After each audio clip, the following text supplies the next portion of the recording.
Hey everybody, Jim here with another video for you. Welcome to October.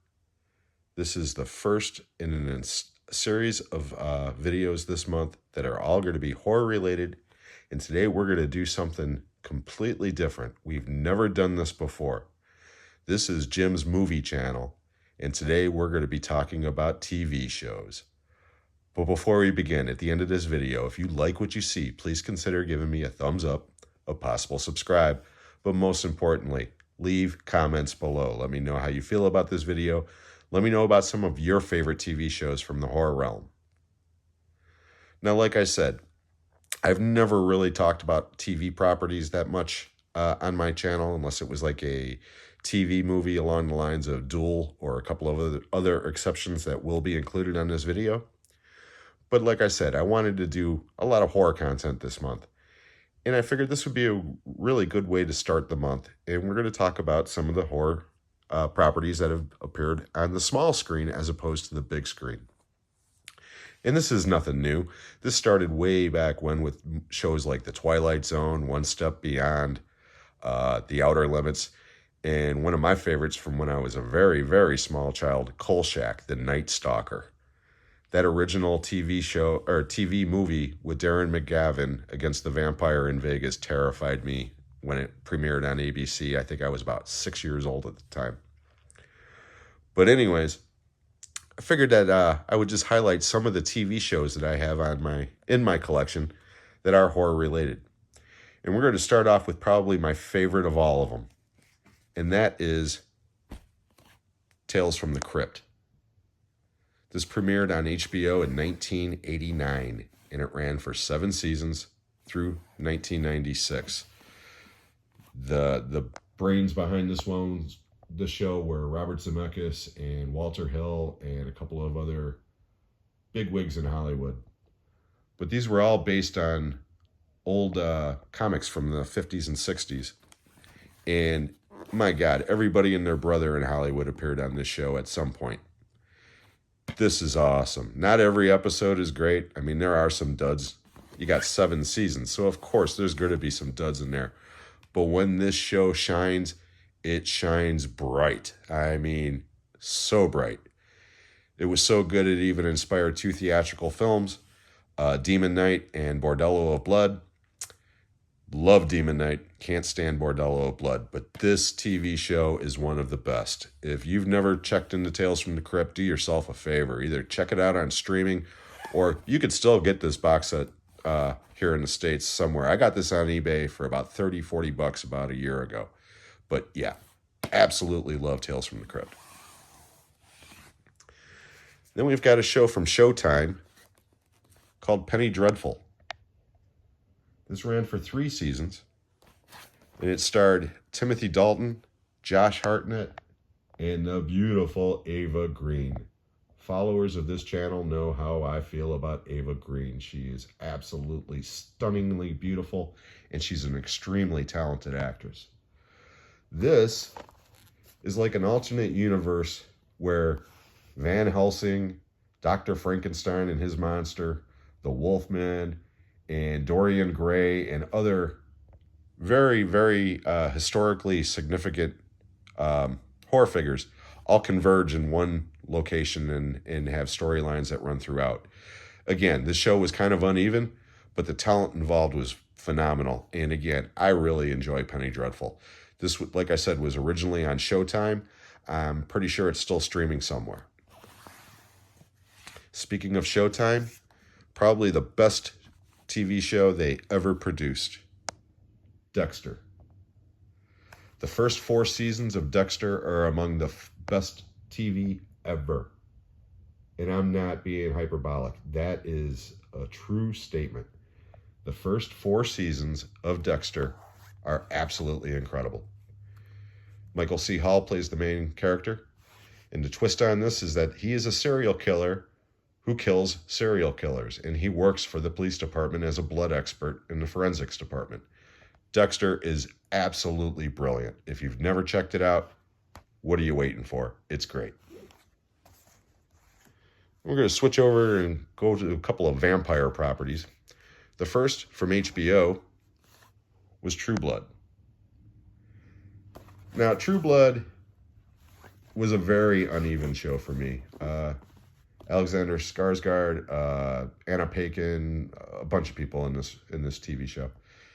And this is basically like a soap opera vampire thing where if vampires were real and they were trying to go legit and they're coming out with a synthetic blood so they won't feed on people, and that's what's called True Blood.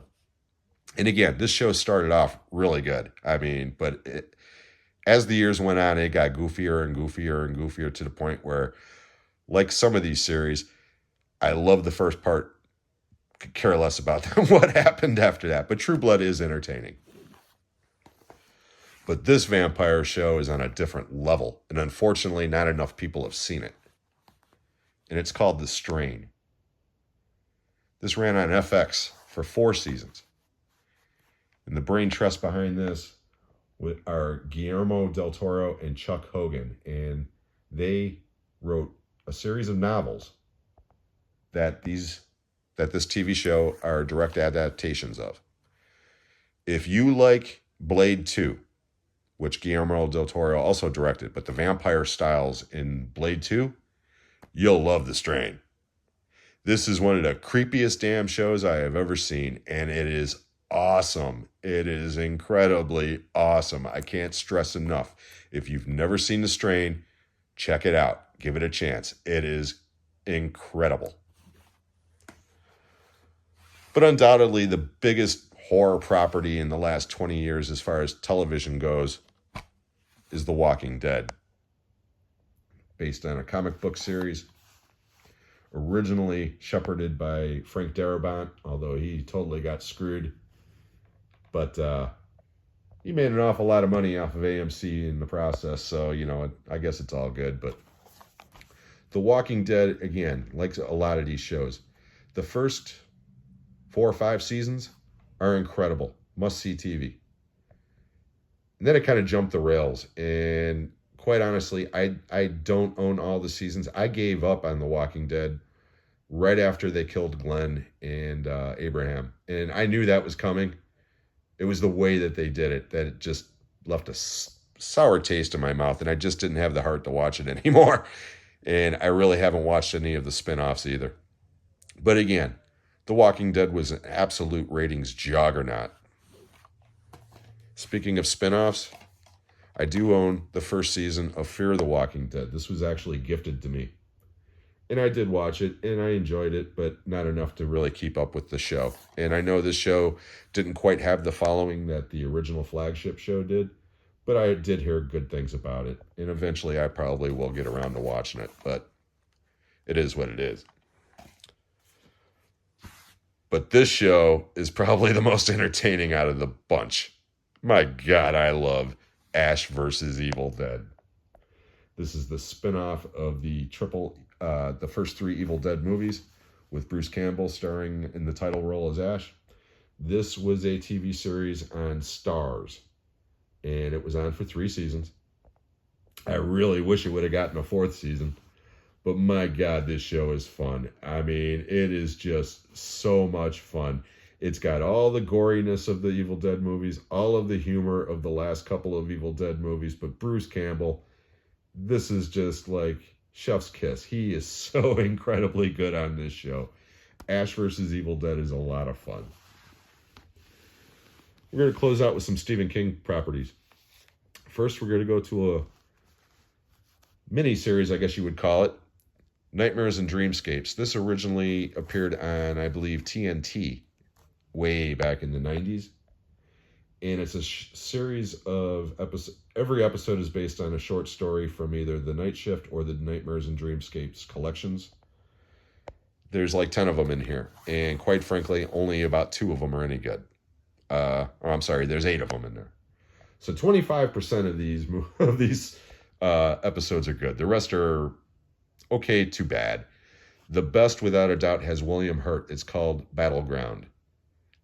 It's literally just a one-man play with him being attacked by little tiny army toys. And as ridiculous as it sounds, it's awesome.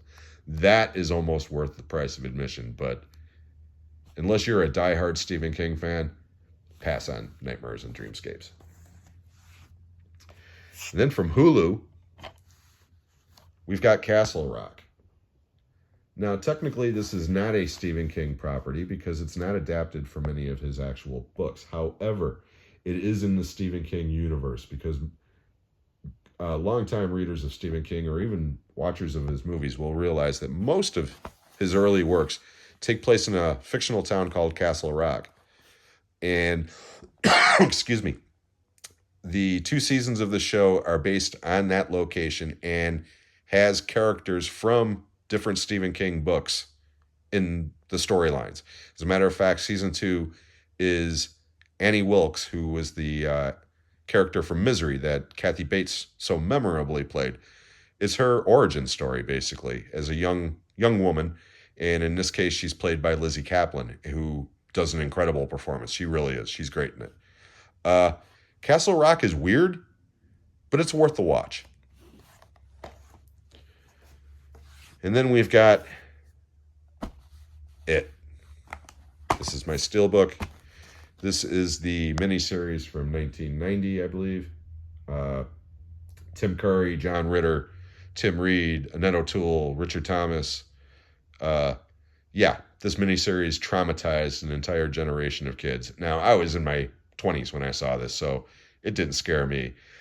But the remake movie, Chapter 1, kind of did freak me out. But Tim Curry is incredible in this adaptation, I should say. He is the best part of this movie. He's the best thing about this movie, and it's an iconic performance. But we're going to end it on this one. Tobe Hooper's adaptation of Salem's Lot. This was my introduction to Stephen King. This was originally a 2-part TV miniseries on CBS in 1979. I was 12 years old. And this scared the shit out of me. Yes, it's long, it's drawn out, it's melodramatic, but when it hits, it still hits. There are a couple of scenes in this movie that 40-odd years later still give me the creeps. Look at me, teacher. Teacher, look at me. Or even better, the little vampire bastard floating outside the door saying, I'm your friend, Mark. Let me in. Let me in. It still creeps me out. Salem's Lot, like I said, it was an incredible achievement at the time. I still think it's Tobe Hooper's best overall movie, with the possible exception of Poltergeist. And yes, I am including Texas Chainsaw Massacre. James Mason is Straker, Barlow's assistant. Barlow is the bald vampire there in the middle. But James Mason is so awesome in this movie as basically the Renfield character. He is menacing, he's sarcastic, he's condescending, he is awesome. There's a remake of this coming out on HBO Max in a couple of days, and I am looking forward to seeing it. It was supposed to be a theatrical film, and Warner Brothers held it back for a multitude of reasons. I don't think it's because it's supposed to be a bad movie. I think it was mainly for financial reasons. But it is premiering on Fox in a couple of days, and I am going to check that out. I have low expectations because this has already been remade once. A miniseries with Rutger Hauer and Rob Lowe. Totally forgettable. Horrible. This one, though, like I said, I am looking forward to it. I've got low expectations, but if it comes close to the original Tobe Hooper classic, I will be happy. And I hope you guys are happy with this video. Like I said, I've never included TV properties before, but I figured it would be an interesting way to start off October. So if you like this video, please consider giving me a thumbs up, a possible subscribe, but most importantly, leave comments below. Let me know some of your favorite horror series. And we'll see you guys on the next one.